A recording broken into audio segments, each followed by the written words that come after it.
and a very warm welcome to Policy Watch, our weekly show that keeps you abreast of all the major economic developments of the week. As always, we have three stories for you this week. The first is the RBI's first quarter review of its monetary policy for the year. And second is the government's decision to finally concede the demand for a separate Telangana. And last but not the least, we take a look at the achievements and the key challenges before the Finance Minister P. Chidambaram, who has just completed a year at the helm of the Finance Ministry at a very difficult time for the economy. And joining me in these discussions is Renu, Kohli, Economist, formerly with the Reserve Bank of India and the IMF. Welcome to the show, Renu. Thank you. Well, earlier this week, the Reserve Bank of India announced the quarterly review of its policy for the year 2013-14. While the bank kept all the key interest rates, the policy interest rates unchanged, it scaled down the growth projection for the year from 5.7% to 5.5%. And as in the past, it urged the government to take urgent steps to bring down the current account deficit and go in for policy reform. We'll ask Renu to take us through the review and the underlying rationale. But first, let's hear this bureau report.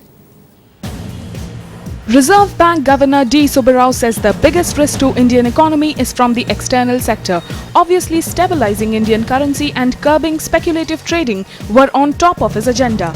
He chose stability over the growth while keeping key policy rates unchanged in the monetary policy review. RBI kept the repo rate, the rate at which RBI lends money to other banks, unchanged at 7.25%. The reverse repo rate, the rate at which banks park surplus funds with RBI, was kept unchanged at 6.25%. The central bank maintained the cash reserve ratio at 4%. It scaled down projected growth from 5.7 to 5.5% in view of the sluggish economy. The first consideration was the need for continuous vigil and preparedness to proactively respond to risks to economy from external developments, especially those stemming from global financial markets. Chief Economic Advisor to the Finance Ministry, Raghuraman Ranjan, said a stable rupee is the top priority for the Reserve Bank of India, since a stable currency implies a stable economy. He promised further steps from the government in the next few weeks to bring down the current account deficit. The government is exploring ways to reduce the current account deficit, including measures to reduce imports and measures to incentivize or expand exports. Consequently, we believe that the CAD will be brought down significantly this fiscal year, regardless of the growth of the outside world. Experts feel that unless the currency stabilizes, RBI will not return to a growth-oriented policy. There is a silver lining in what RBI came out today. They said that whenever they are able to, they see that rupee management, the foreign exchange management is they are comfortable with, then they would revert back to the growth-oriented policies. RBI has assured that monetary policy will be shaped by the consideration of growth, price stabilization, expectations and external sector stability. Bureau Report, Rajya Sabha Television. Renu, the RBI governor has often been described as being caught between a rock and a hard place. It is growth and inflation. And now he has another dimension added to it, the external sector. How difficult do you think the RBI's choices were? And has the governor made the right choice? Well, I think it's not just the RBI governor. All central bank governors reside somewhere between a rock and a hard place. Now coming to this instance and this quarter's review by the RBI, the choice was, as you said, I think it was exceedingly difficult, because usually against you have a normal two-way trade-off, which is between inflation and growth. But here there is a very serious third dimension, which is that of the external sector. And at this review, the RBI actually shifted, and the trade-off actually has become, in my view, according to my reading, more between growth and the exchange rate or the current account or the external sector, with inflation actually being relegated to the third place. So minus the external sector risks, if you were to subtract that and take that away from the horizon of that the central bank faced, then I think the central bank now has made growth its first priority, followed by inflation. And that, I think, was a very big change compared in about just about 6 weeks' time. If we go back to the June 17th review, the external sector pressures were there, but not to this extent. Nonetheless, so the trade-off, let's say, was inflation, growth, and External sector came last. External sector. Okay. No, I don't think external sector even then was last. Okay. But the central bank very clearly said that it's only a durable receding in inflation that will allow us monetary space. And they said it very clearly. So what I find very puzzling and a bit inconsistent actually is the sea change in the central bank stance vis-a-vis growth and inflation. Because again, going back to the June 17th review, what the RBI had said, the risks to the inflation outlook were, if I recall correctly, were administered price revisions, which would add to inflation, possible increase in MSPs, minimum support prices, and rupee depreciation. And in 6 weeks then, we've had more rupee depreciation, and we haven't really seen a durable receding in inflation if we were to look back to what the central bank considered at that time. There are only just 2 data points. No, one of the WPI and one of the CPI. That's right. But the only thing the governor said that what made his job so difficult was something that he called the impossible trinity. Would you like to explain to our viewers what exactly did the governor mean by the impossible trinity, and why did that make his task so difficult? Well, impossible trinity, as we read about it in any open economy macroeconomic textbook, goes back to the Mundell-Fleming model, which says basically that policymakers can pursue just any two, but not all 3 of the policy objectives. They can either choose an open capital account and a fixed exchange rate, and then have monetary independence, but they cannot have a fixed exchange rate, capital mobility, and an independent so the monetary RBI policy all at the same time. Virtually sacrifices independent monetary policy, would you say? Well, that's what they have admitted, and I don't, a lot of opinions are being expressed, and I'm on the side of those who say that it's not such a good choice given that fact that the growth has been sub-trend for more than 5 quarters now, and clearly it's a structural problem. It's a structural and not a cyclical slowdown that we are seeing. Which in fact brings me to my last point, that the RBI also lowered its projection from 5.7 to 5.5. How seriously, how dismaying is that kind of a downsizing of its projection? That's also a very big puzzle, because in the previous review in June, of course, these forecasts were made in April, and it is sort of a rarity that the central bank lowers its or revises its growth projections so quickly on, in about 3 to 4 months' time. They have done it, but before the RBI, practically all other agencies had lowered their forecasts too.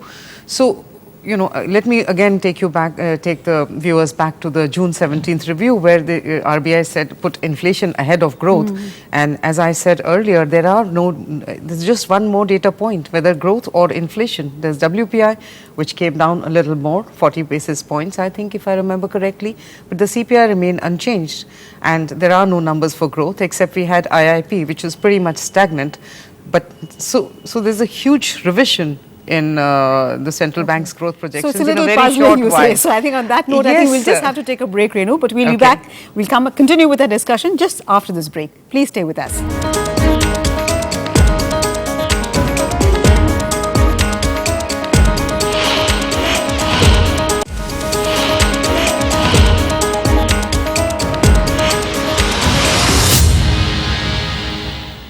Welcome back. The UPA government's approval for the creation of a separate Telangana has spurred demand for statehood from several regions of the country. Supporters of smaller states say they develop faster and are easier to govern. However, the jury is still out on the economic advantages of smaller states. What are these economic arguments for smaller states? Congress Working Committee Week unanimously approved bifurcation of Andhra Pradesh. New state Telangana will have 10 districts and Hyderabad will be capital for both the states for the initial 10 years. It is resolved to request the central government to take steps in accordance with the Constitution of India to form a separate state of Telangana. Hyderabad will be the common capital of both states for a period of 10 years after the formation of the state of Telangana, and to put in place legal and administrative measures to ensure that both state governments can function efficiently from the common capital during the said period of 10 years. Announcement of Telangana resulted in the revival of demand for bifurcation of West Bengal to create Gorkhaland. This was followed by similar demands from large states such as Uttar Pradesh, Maharashtra, Gujarat and Assam. Backers of small states say they are easier to manage and prosper faster. Economic backwardness of various regions within a large state often results in demand for smaller states. Jharkhand's growth rate is not higher than its mother state Bihar. Average growth rate of Bihar since 2004-5 is better than Jharkhand's. During this period, Jharkhand's average growth rate is 6.3%, whereas Bihar grew at 11.4%. Chhattisgarh's growth rate has been 8.6%, while parent state Madhya Pradesh grew at a slightly lower pace at 7.6%. But the difference is wide in the case of Uttar Pradesh and Uttarakhand. Uttarakhand's growth rate has been 12.3%, while mother state Uttar Pradesh grew at just 6.8%. Renu, there have been so many demands. We've seen the number of states in the country grow, over the years since independence. What really are the arguments, if at all, for economic arguments? Or are we going to kind of go on subdividing like amoeba so that we have so many states? What is your take on that? Well, that in subdivisions on the basis of trying to increase diversity is not by in itself not a bad thing, but leaving that aside and let's just stick to the economic logic underlying the creation of smaller states. I think the number of favorable arguments, there are equal arguments on both sides, but in balance I think the economic logic supports creation of smaller states, because let's go back to what is the logic. The original logic has been that there would be administrative improvements, greater efficiency by in delivering public goods. That is countered or offset by the idea, whether you can reap scale economies in having larger administrative units. The second, which I think argument, which is now becoming very, very important, particularly in the last one decade, is that of having greater competition amongst states, and that by spurs them to do better. Yeah, the competition effects also elicits innovation and imaginative ideas and innovative policy solutions, which I think is a very good thing. And if you look at it in a kind of international perspective, then India has perhaps some of the largest federal units, and yeah, there was this interesting comparison, I think, with the US, which says with a much smaller population, they have 50 states. Germany, with an even smaller population, has 16. Absolutely. So maybe there is a case for smaller states. And if you look at the actually the experience of states that we recently spun off, Chhattisgarh, Uttarakhand, etc., Chhattisgarh, they all seem to have done much better than their parent states. And mind you, all these states were from the what we call the so-called Bimaru region. So clearly there is nothing Bimaru about them now. So, but does that mean that it will automatically, that the moment you spin off, you necessarily will do better? Or is it because smaller states become much easier to govern? There's a certain, homogeneity for the population. What are the various factors that you think that could help these states? See, what you mentioned about the growth patterns and, the smaller state units having grown faster. I would reserve my judgment on that because the time span is very short, and it also happens at a time when the rest of the country also grew. Each state grew. That's true. The whole country saw unprecedented 8% plus growth. So, these effects will not be known for a long time. But if you set aside that, I think, let me give you an example of competition effects which have been very effective, and it has helped governance as well. If we go back to the late 90s and early 2000s when the VAT was introduced, and remember that some of the earlier states were actually quite reluctant. Absolutely, yes. As it turned out, the VAT experience effect was so good that the rest of the states were actually queuing up to join. Yes, absolutely. So, that is one example I can see of competition effects. The second one is that I think there is a strong argument, because even though these concessions are political and essentially politically driven, given the demands of democracy, the fact is that at the underlying cause is a desire for a greater homogeneity, which relates to identity, cultural roots, and so on. And given that most communities often have a natural flair or edge or a comparative advantage, some communities are naturally good at managing finances, some communities have been naturally culturally inclined, more entrepreneurial like Gujarat, some have a business spirit like Gujaratis. So, if you have that, then I think there's no harm, and that might in itself be quite a good thing. And because our politics itself is now getting increasingly more and more driven by development development and performance driven. So I think it might just be a very good, there might just be a very sound economic basis which future experiences might bear out. In the specific case of Telangana, it was considered to be a very economically backward region. And in terms of per capita income, it does, it's not among the top 3 regions if you look at the 3 regions of Andhra.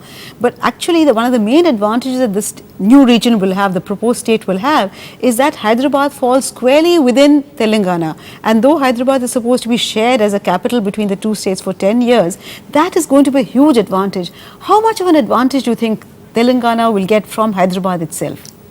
I don't know the exact numbers, etc. But given that Hyderabad is a capital city and it's a metropolitan of the genre of just a little bit below Bangalore, Bombay, etc. So there are all these advantages that these financial business centers, heading commercial capital and so on, they have. So it's hard to see any other city emerging within a decade which would match Hyderabad in terms of scale or magnitude and so on, or attract as many corporate headquarters as would. But I think that there is again an equally strong thing for having another city to emerge or several other cities to emerge, just to sort of disperse the effects and disperse and have just many more larger cities which come Absolutely. In fact, that's been one of the problems of our development process, that you have large cities and the rest of the state is almost in the economic wilderness. So you have Hyderabad and the immediate environs growing very well, but in the interiors there's a great deal of poverty, lack of development. And just to give you some numbers, Hyderabad actually received as much as 25% of the total foreign direct investment into Andhra apparently came into Hyderabad in the first decade of the 2000s. So clearly it shows that Hyderabad has a huge advantage, and that kind of advantage we need to in fact spin off to the rest of the state as well. In fact, today I think in the Business Standard there's a very good piece by Durab Sawariwala where he talks about kind of principles on the basis of which states could perhaps be carved out, and he talks of economic viability as being a very important factor, and that to my mind is a key part apart from cultural homogeneity and all the other drivers that we've seen. So we have demands from other parts of the country like Gurkhaland, Bundelkhand, Vidarbha.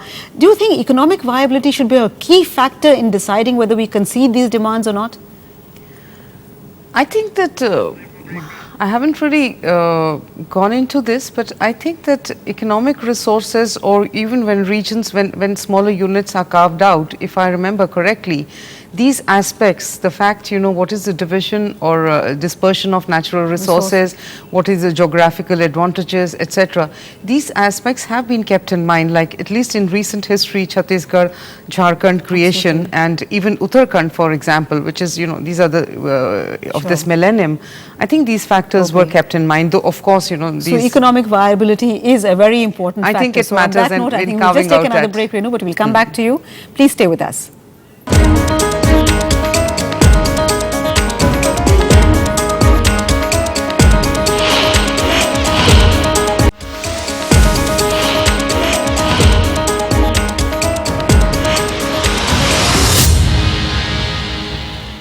The Finance Minister P. Chidambaram completed a year as his latest stint as a Finance Minister on July 31st. He took over from his predecessor Pranab Mukherjee at a very difficult time.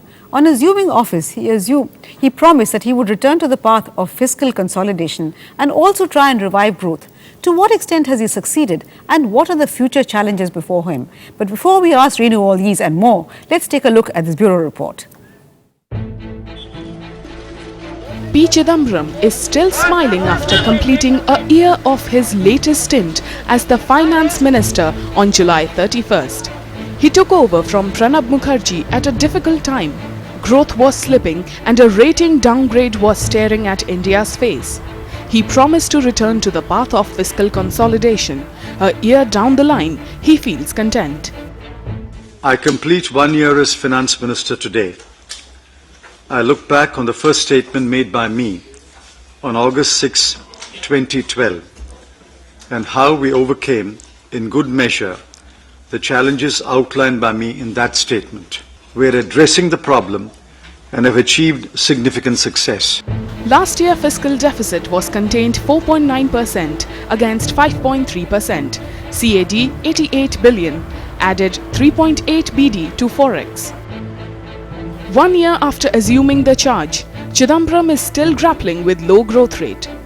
Indian economy grew at 5% last year. This year, it could be a tad better at 5.5%. Core inflation is down, but food inflation is persistently high. Chidambaram faces an uncomfortable current account deficit situation. Problem has aggravated due to huge depreciation in Indian currency, so earning dollars is his highest priority. Consultation with RBI, we propose to liberalize the ECB terms so that we can raise more money on a sustainable basis.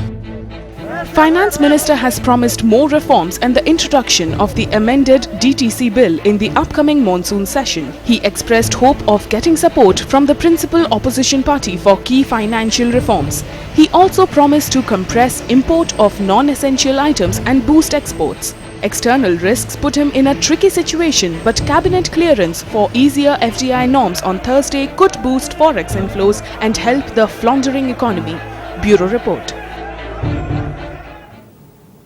Renu, I remember the finance minister at one of his earlier budgets, he'd said, "Main hoon na," and that was a reassurance. So do you think he really, was he there? Has he taken charge? And what are his achievements? He talked about fiscal consolidation. And yes, on that front, he has delivered. Would you agree that he has reason to be happy? I think he has reason to claim credit for a couple of things, and all observers and even market participants, the financial markets participants, would not doubt his credibility and sincerity. I think that's a lot to be said for a finance minister, whose government, the government to which he belongs, has been under so much of attack in the last 2 to 3 years. So, he has claimed credit for fiscal compression or beginning of thing. I think that was an extraordinary achievement. It's not a hard thing to, it's not an easy thing to do in a pre-election year. And the kind of expenditure compression that we saw, let's not get into the quality of the, I think requires a lot of political will, and it was quite clear that many political battles would have been fought behind the scenes for him to go through or push through that. We also saw him making extraordinary efforts to attract capital. In that, he was definitely helped by the launch of QE3 last year. And over there, I would say that there were some kind of, short-term mistakes made, perhaps both by the government and the RBI, because given that the fact that the policymakers knew that the current account deficit was going to be as wide as 6.7% of GDP over October to December, perhaps they should have pursued a continuous policy of gradual depreciation rather than supporting the exchange rate. So what are his challenges? He's had some successes so far. Well, this is the primary challenge that we have right now. Deficit. Yes, the external sector, because it's reached to a situation, there's been a sudden and abrupt announcement that QE might be tapering off, and it's very likely given the fact that we are consistently seeing a strong US growth.